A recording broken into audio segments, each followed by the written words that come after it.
Bonjour à tous. Donc, je vais vous présenter une petite conférence sur le QML, donc, qui est un framework qui gagne depuis ces dernières années. Donc, la présentation que vous allez voir en fait, est entièrement réalisée en QML. Alors, ça va aller crescendo. Vous allez voir très rapidement. Je vous présente Arthur en bas, qui est notre petit fil rouge conducteur, le bonhomme Lego. Donc, la conférence a été renommée QML pour les nuls et les moins nuls, et puis les autres, parce qu'on avait donné un mauvais titre au départ. Je l'ai changé pour l'occasion. Donc d'abord, ce qu'il faut savoir, c'est que c'est une présentation qui est un petit peu comme un PowerPoint, donc qui a été fait entièrement en QML. Et à chaque fois qu'en fait on va passer d'un écran à un autre, j'utilise un shader pour effectuer les transitions d'une page à une autre. Donc je vais me présenter très rapidement. Je m'appelle Frédéric Serrault, je travaille pour la société Creative, qui est une société de conseil en technologie avancée. J'ai un parcours plutôt défense industrielle, avec des spécialités SIG, IHM, tactile. Et puis voilà. Donc au sommaire, on va voir le QML tout simplement pour ceux qui ne connaissent pas. Ensuite, on va passer un petit peu à la programmation avancée en QML, voir des choses un petit peu plus intéressantes, notamment les shaders, les vues et les transitions. Ensuite, un petit peu d'architecture pour ceux qui sont encore capables de suivre. Et puis en synthèse, on fera les points forts, les faiblesses, parce que c'est un framework qui réserve quand même pas mal de surprises. Partie 1. Alors QML tout simplement, les bases. Alors d'abord, QML, c'est quoi? Donc QML, c'est un langage qui s'appuie sur le framework Qt Quick. Donc QML, c'est Qt Meta Language, or Qt Modeling Language. Donc c'est un métalangage pour concevoir des interfaces graphiques. Donc c'est un framework uniquement graphique. Il est apparu en 2009 sous l'impulsion de Nokia pour son OS Symbian. Donc après l'OPA de Microsoft en 2011, c'est Digia qui a récupéré l'affaire et qui en fait a démocratisé donc Qt, son père, pour en faire une API, un framework multiplateforme, multi-cible, faire en sorte qu'on puisse le déployer sur toutes les cibles. Donc son couplage avec le C++ et le framework Qt permet de conserver une adhérence forte au système, c'est-à-dire qu'on a une interface graphique qui est qui a une puissance graphique. De l'autre côté, on peut aller taper dans le bas niveau, et c'est ça qui est très intéressant. Et vous allez voir que les deux communiquent ensemble. Donc bien sûr, le site aujourd'hui, c'est qt.io. On va aller voir ce qui se passe plus loin.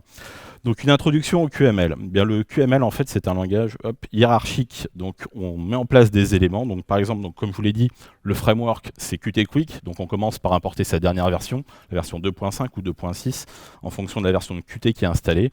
On crée des éléments, un item par exemple ici. Alors je vais prendre le curseur de la souris, ça va être plus simple. Donc l'item est un élément de nature organisationnelle, on lui donne une taille, 200-200, et puis à l'intérieur, je fais des petites choses. Je mets deux rectangles, qu'on peut voir visualiser ici. Le premier, je le positionne en 50-50, il est de la couleur verte, et puis à l'intérieur, j'y mets un rectangle plus petit, avec un petit radius de 10, donc qui arrondit les coins, et je le dessine en bleu. Donc ça, ce sont les bases. Avec un rectangle, on peut faire beaucoup de choses. C'est quasiment l'item numéro 1 qui existe en QML, et vous allez voir que on en met absolument partout. En QML, on peut faire des animations comme celle-ci. Donc ça, c'est assez simple. Ici, j'utilise toujours mon item comme entité paire organisatrice. Et à l'intérieur, je vais mettre un layout, donc une colonne, à laquelle je dis, je veux que tu occupes la surface de ton paire. Je mets un spacing de 2, ça veut dire qu'ici, là, on voit qu'il y a un petit espacement de 2 entre les éléments. Et à l'intérieur, je mets 3 éléments. Donc le premier de couleur rouge, on le voit ici. Le deuxième en vert, avec une petite particularité, c'est que je lui donne un nom. Donc ici, il est nommé, il s'appelle le green rect. Et le troisième, c'est celui de couleur bleue qui est là. J'assigne à ma colonne une transition de type animation. Et puis derrière, sur des événements, par exemple un événement souris, j'appelle sur le clic une méthode. Donc la méthode, elle est simple, c'est une fonction JavaScript, fonction animate, greenRect.visible égale à greenRect.visible inverse. Donc quand je clique là-dessus, sur ma surface de ma mousse area, ça génère une animation. Donc vous voyez, c'est assez rapide, c'est assez facile à faire, et le rendu est pas trop mal. On va aller un petit peu plus loin. Donc là maintenant, moi je fais du texte. Alors au niveau du texte, c'est simple, on a un objet qui est de type texte avec une propriété label. Donc ce qui est bien, c'est qu'on peut faire un petit peu de HTML aussi dedans. Donc je définis des propriétés de mon texte, donc le texte de base en HTML, une couleur grise pour la couleur de base, des différents styles d'alignement, centré vertical, centré horizontal, un nombre de lignes que je souhaite, et puis un retour à la ligne automatique, ce qui fait que mon texte va s'afficher comme ça. Si je lui laisse un petit peu plus de place, on voit que là il a la place de faire une ligne, il va se mettre sur une seule ligne. De l'autre côté, on paramètre la fonte. Donc là, j'ai utilisé la fonte Roboto, qui est celle du DevFest, avec une petite subtilité qui peut vous intéresser. C'est un début d'approche au responsive. Donc là, j'ai codé une fonction qui s'appelle getFontPixelSize, qui va permettre en fait à mon application de se redimensionner automatiquement et d'ajuster la taille de la fonte de caractère. Donc on utilise la propriété pixel size, surtout pas font size, qui est celle de la taille de la police. Et puis on va faire un petit calcul rapide, c'est-à-dire qu'on va prendre la valeur, on va la diviser, on va la multiplier par une division, donc c'est-à-dire la taille de, alors une constante, 1920, qui est la taille d'un écran classique HD aujourd'hui, et puis on lui donne la taille de l'écran qu'on occupe actuellement, c'est-à-dire que dès qu'on réduit, on va avoir une valeur qui va varier de 1,0 jusqu'à 0, ou alors si on est supérieur au HD en 4K, eh bien on va avoir notre fonte qui va s'étendre. L'avantage, c'est qu'un texte qui occupe une résolution en 1200 par exemple, eh bien en 600, il va faire exactement 2 fois moins. Donc votre application, elle est scalable au niveau du texte, c'est assez intéressant. Les images et effets graphiques. Alors c'est là que le QML commence à devenir très intéressant puisqu'on peut afficher des petites choses. Une image notamment, donc ici j'ai créé le petit bonhomme Lego. Donc on voit la source, hein. Donc alors en QML comme en Qt, on met tout dans des ressources bien particulières qu'on appelle des QRC. Donc là mon image elle est dans un QRC, elle s'appelle Lego Geek. J'y mets un petit peu de smoothing. Je ne l'affiche pas. Pourquoi? Parce que derrière, je vais faire un petit effet d'ombrage et que dans ce cas-là, bien, en fait, mon image va servir de point d'entrée à mon effet d'ombrage. Donc ici, je dis File Mode, Image Preserve Aspect Fit, c'est-à-dire qu'elle va s'étendre à la taille du display et puis elle va occuper toute la place et une seule fois. Donc derrière, je fais un drop shadow, c'est-à-dire une petite ombre. Alors là, je triche parce qu'en fait, je fais tourner ma drop shadow. Donc le code n'est pas en adéquation avec l'exemple, mais c'était pour bien montrer l'ombre qu'il y avait autour. Donc là, je fais un drop shadow sur, eh bien, mon image, elle est ici. Je le fais donc sur mon image. Source Butterfly, alors elle s'appelle Butterfly. Et puis là, j'ai oublié de mettre le source. Vous imaginez que c'est sur l'image qui a été fait. Il manque une ligne de code en fait. Tant pis. Un canevas, alors ça c'est l'élément qui est assez intéressant parce qu'en fait on retrouve la programmation qu'on a dans les pages HTML aujourd'hui. Donc le canevas, ça va vous permettre de faire des formes, celles que vous souhaitez. On va les dessiner automatiquement. Ici par exemple, j'ai fait le slide du DevFest. Donc un élément dessiné par un canevas et puis derrière une image, le logo du DevFest. Donc là simplement, j'ai toujours mon item qui fait 200 par 200. Je déclare un canevas avec une procédure onPaint. Donc là, à l'intérieur, c'est du JavaScript, c'est du pur JavaScript, c'est ce que vous retrouvez dans du HTML. On va dessiner un premier polygone, donc c'est ici celui-ci qui est en bleu clair. Donc là, on fait des move to et des line to, on définit un style de remplissage, et puis à la fin, on fait un fill en ayant fermé la structure auparavant. On en fait un deuxième, et puis le canevas va dessiner tout ça. Au-dessus, je mets tout simplement une image que je dis centrée. Alors là aussi, c'est intéressant, parce qu'en fait, j'utilise mon parent et je le multiplie par un pourcentage, de façon à ce que ma slide, eh bien, elle soit scalable, c'est-à-dire qu'elle s'adapte aux différentes résolutions. C'est des petits trucs simples, mais ce sont des stratégies en fait pour la programmation, disons multi-cible, c'est-à-dire que aussi bien pour un PC qui a une résolution en 1920 par 1080 qu'un smartphone qui a une résolution bien moindre et en plus dans un ratio différent. Quelques contrôles tactiles. Donc, alors aujourd'hui, donc, le framework Qt Quick, il a été enrichi il y a quelques années avec un framework qui s'appelle Qt Quick Controls, qui contient tout ce dont vous pouvez rêver, c'est-à-dire des combo box, des checkbox, etc. Je ne vais pas vous le montrer, il y a aussi un clavier virtuel à l'intérieur. Moi, je me suis amusé, en fait, suite à un travail d'ergonomie, à redévelopper certains contrôles pour leur donner un aspect, notamment en utilisant les canvas. Et donc, du coup, j'obtiens des petits contrôles donc, qui sont tout à fait tactiles et qui me permettent de positionner depuis un smartphone ou depuis une application graphique classique des interactions par l'opérateur. Programmation avancée en QML. Donc là, on va attaquer des parties plus intéressantes. Les mécanismes de vue. Vous avez vu que dans ma présentation, à chaque fois que j'avance, je vais à un écran différent, etc. Ça, c'est un composant de QML qui gère tout ça. C'est-à-dire que si je fais un petit test ici, vous voyez, ça, c'est mon petit programme sample. Il me fait avancer et défiler des écrans, c'est automatique. Donc on voit que le composant qui fait ça, c'est une stack view. À l'intérieur, je définis un petit composant avec une mousse area, donc une surface qui est capable de capter les clics-souris. Derrière, il y a un texte qui est affiché, donc c'est celui qui affiche le numéro de la frame. Et puis sur l'événement onClicked, je fais un stack.pushView et puis automatiquement, ça incrémente et puis ça y va. C'est le principe que j'ai mis en œuvre dans cette présentation. On va aller voir un peu plus loin. Donc les shaders. Donc les shaders, ils sont omniprésents dans QML. QML en offre déjà en fait de manière native, mais ce qui est sympa, c'est d'en ajouter quelques-uns. Donc là j'ai fait un petit shader de base. Vous voyez, il est ici. Tout ce qu'il fait, c'est générer une matrice de couleurs, donc une texture. Donc mon shader effect, il a une résolution, un global time. La première chose que je mets en place, c'est un timer pour avoir une base temporelle. Donc là ici, j'ai mis un intervalle de 25 millisecondes. Ça me fait du 40 fps. Avec sur mes 40 fps, donc j'incrémente mon nombre d'images, j'incrémente ma base de temps, et je vais en fait faire du binding avec le shader. Donc ici on voit mon fragment de shader. Donc je ne vais pas vous faire une introduction au shader, mais globalement le fragment de shader, c'est celui qui permet de générer des images ou de faire des opérations sur les images. Et puis en fait je vais faire un binding entre ces propriétés qui sont définies dans le QML et ces propriétés uniformes qui sont définies dans le shader. Le résultat est ici. Donc, si vous souhaitez un petit peu vous y mettre, et c'est assez simple en QML, en 2 jours, vous pouvez le faire. Il y a un site qui est très bien, c'est transition.glsl.io. Ça vous permet, en fait, c'est un site qui génère une 60aine de transitions. Ils sont d'ailleurs exposés dans cette présentation. On peut voir un peu le titre de la transition ici, puisque je suis allé sur le site, j'en ai piqué pas mal pour vous les montrer. Donc ici, on voit qu'on a vu Patch Curl. Et en fait, à chaque fois que je passe d'un écran à un autre, c'est un shader de GLSL.io. Je vous invite à aller voir ce site internet. Un petit peu plus compliqué. Donc là, il y a un site sur le web qui s'appelle ShaderToy Beta. Ici, le but, c'est d'illustrer la puissance de QML. C'est-à-dire qu'on va chercher des shaders qui sont assez puissants. Bon, à quoi sert un shader? C'est pour le fun et les démos, avant tout, mais ça sert aussi à faire de la génération de textures en environnement 3D ou même en environnement 2D, à faire du post-traitement d'image, du post-effect, ou encore, je crois que j'ai fait un peu le tour. Allez voir sur le site de ShaderToy, il y a beaucoup de shaders qui sont développés là-dedans. Ça peut vous donner des idées et surtout, ils sont très facilement intégrables dans QML. En 2 heures, c'est quelque chose de fait.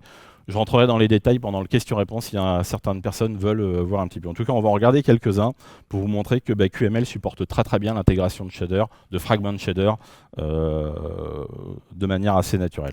Donc là, on a vu un petit bonhomme Lego qui s'amuse à traverser le soleil. On voit quand même que sur ma tablette, donc sur un smartphone, oui, il y a le GPU qui chauffe, c'est du traitement. Alors tout est fait sur le GPU, c'est l'avantage, ce qui laisse quand même votre CPU libre de faire ce qu'il veut et de gérer des contextes multithread. Faut quand même en voir les avantages. Allez, un petit dernier full screen, celui-là il est joli. Allez voir le site, on se régale, c'est un plaisir pour les yeux. Un petit peu d'architecture en QML. Donc on a vu le QML, le QML, donc ce langage déclaratif, mais au-dessous il y a quand même le C++. Donc comment on commence? Des fois en fait dans un programme QML, en fait il n'y a qu'un seul main.cpp. Donc qu'est-ce qu'il fait ce main.cpp? Il déclare une application graphique en Qt, donc avec le framework Qt, c'est une QGIL application. Derrière, il déclare un QQML Engine, donc qui est le moteur de QML. Et puis on charge le main.qml, qui est souvent le point d'entrée, entre guillemets, l'écran ou le fichier de point d'entrée de l'application. Derrière, on fait une exécution. Alors ce qui est intéressant, c'est de voir comment on communique entre le C++ et le QML, parce que c'est ça qui est vraiment intéressant. Eh bien oui, on peut communiquer entre le C++ et le QML, et donc bénéficier dans le QML de toute la puissance du C++. À ce titre, on peut mettre en place des modèles MVC assez simples. Alors où est-ce que ça se situe?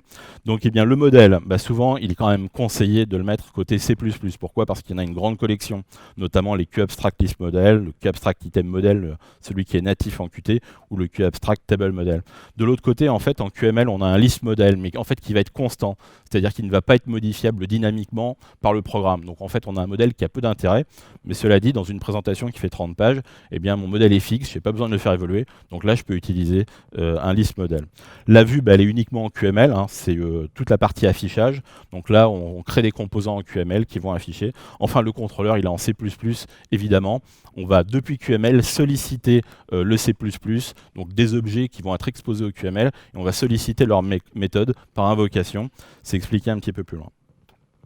Déclaration d'un objet C++ visible en QML. Donc là, on crée une classe C++ classique. On peut exposer plusieurs choses vers le QML, notamment des propriétés d'un objet, c'est-à-dire en fait qu'on va pouvoir binder par la suite, des énumérations qui vont nous permettre d'avoir accès à ce type de données, et ensuite eh bien, des méthodes.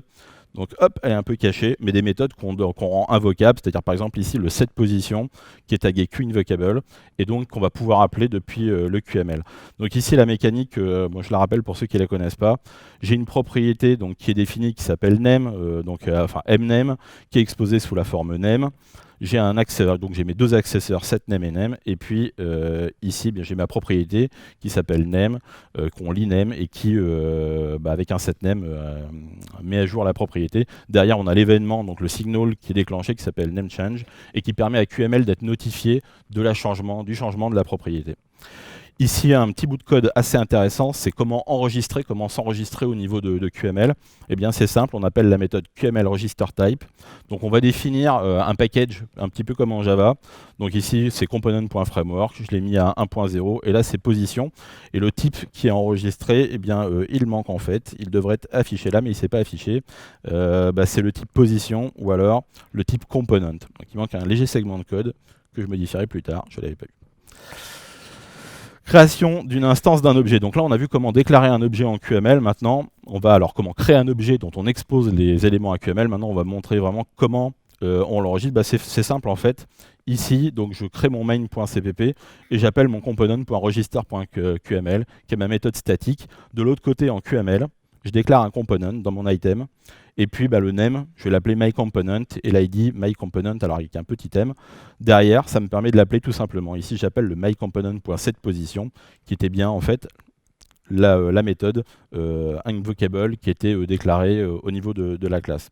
Donc ça, c'est le premier point. Et ça permet d'exposer ainsi tous les objets qu'on a envie d'utiliser, essentiellement surtout des modèles et des contrôleurs. Il faut dire la vérité. Utiliser l'objet comme un singleton. Alors ça, c'est quelque chose qui est assez intéressant, c'est qu'on va enregistrer dans le QML Engine. Donc ici, j'ai mon application, j'ai déclaré mon engine qui charge du QML. J'enregistre toujours mes types avec le register QML. Derrière, je déclare côté C++ une instance d'un objet et je vais dire au moteur de l'enregistrer. Donc là, je l'enregistre avec un setContextProperty. Alors, non, pas de chance.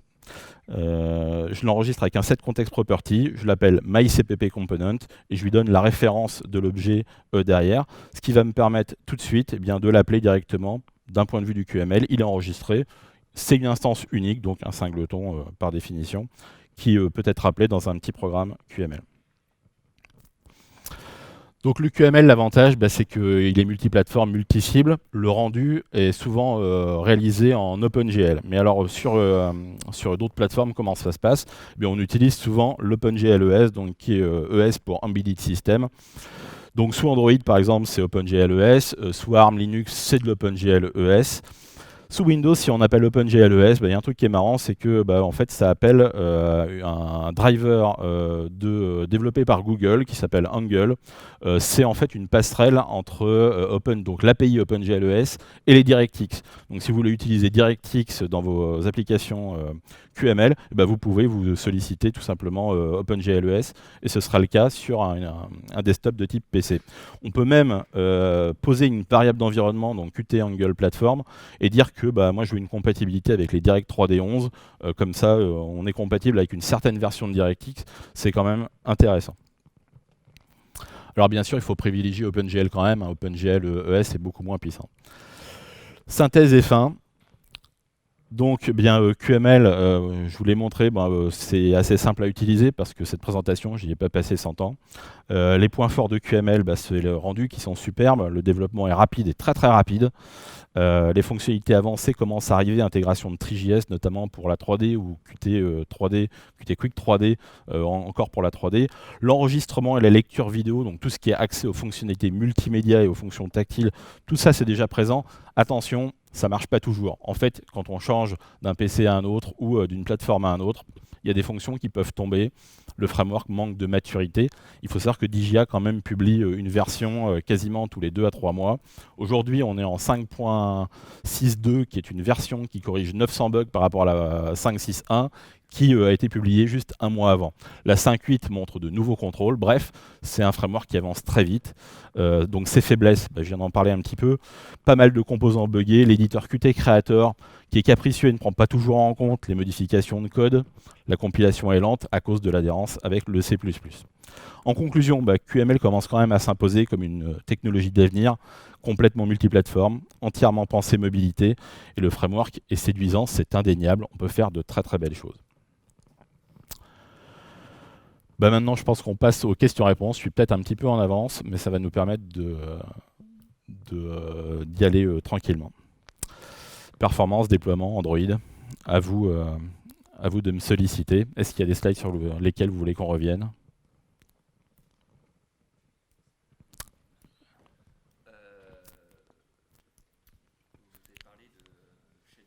Tout à fait.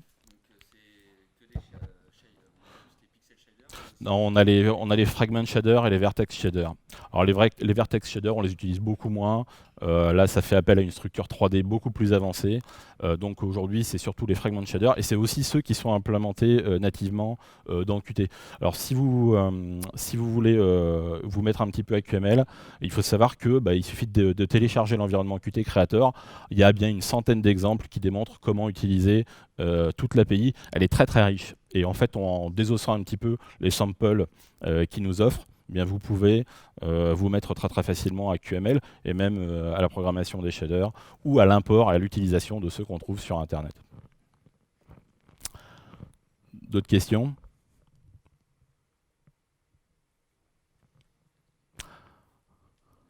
Allez-y.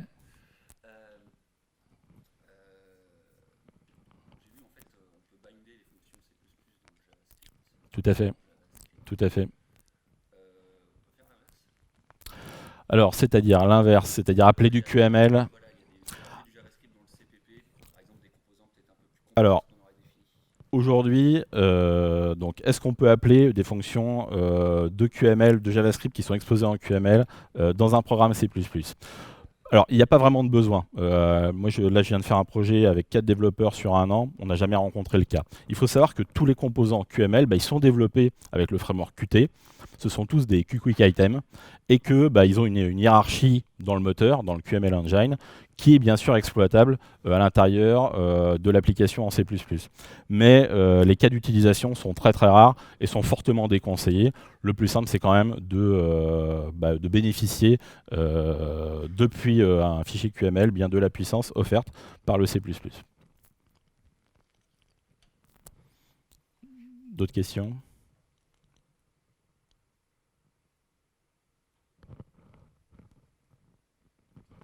Allez, suivante. Allez-y.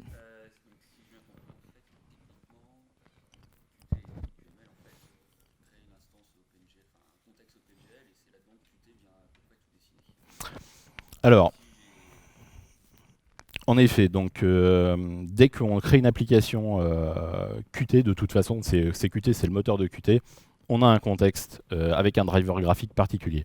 Alors on peut avoir 3 contextes, hein. On a le contexte software, il est fortement déconseillé de l'activer parce que vous allez avoir des performances absolument atroces. Après, donc, on a le contexte OpenGL qui est le contexte par défaut, qui est relativement puissant puisque il permet le dessin et puis c'est ça qui offre les performances et surtout l'intégration d'éléments en 3D ou de différentes origines ou des shaders éventuellement.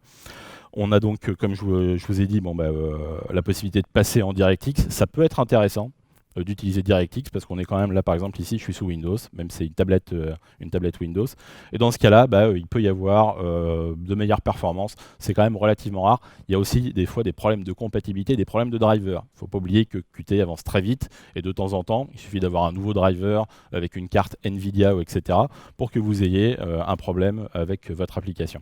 Donc ça fait partie de la stabilité sur laquelle qui manque un petit peu au QML et à Qt aujourd'hui, donc qui se rehausse tout doucement. Allez, une autre question. Il va falloir vous y mettre, hein, vos autres questions. Ouais.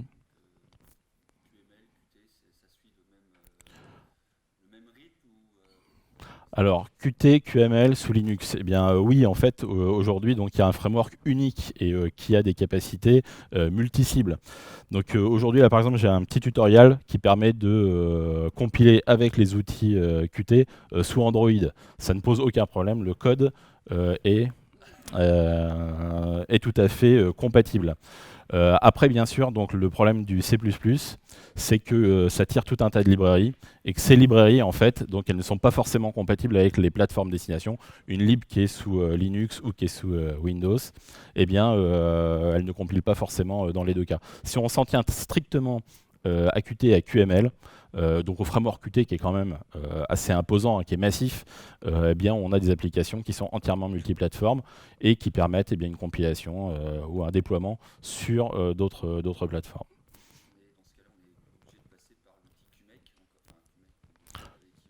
Tout à fait.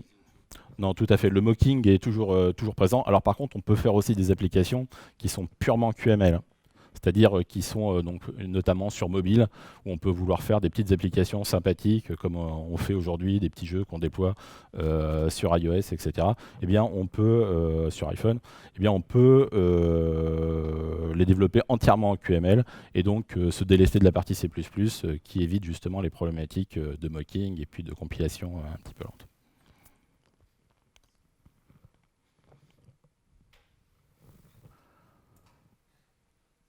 Alors, est-ce qu'il y a des slides sur lesquels vous voulez que je revienne et que je vous présente un petit peu plus en détail?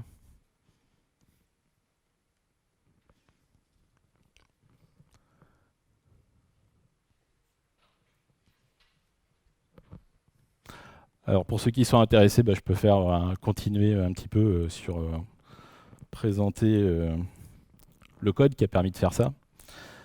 Donc, le main, on va aller faire un petit tour dans le main. Donc, ici, donc, la présentation est comme ci. Mes slides, je les déclare comme ça. Donc ici, j'ai un list modèle avec des listes éléments. Donc c'est un modèle classique en QML. Et puis ce modèle me permet de créer différents attributs. Donc il est complètement libre. Et c'est comme ça que j'organise mes différentes pages. Après, on prend un modèle, c'est un tableau classique. Donc là, une dimension. Et puis on peut l'utiliser avec donc développer des méthodes JavaScript. Donc, vous voyez, il y en a une petite quantité. Et puis après, donc, avec des fonctions JavaScript, par exemple NextPage, eh bien, ça me permet d'accéder à la page suivante ou alors à la page précédente en jouant tout simplement sur des index. Vous voyez, c'est quand même relativement facile. Les petites parties moins faciles, donc ici on voit les transitions qui sont gérées par des shaders, etc. Je pense qu'on arrive au terme du temps qui nous était imparti. Pour ceux qui veulent continuer, eh bien, je suis à votre disposition, peut-être un petit peu après.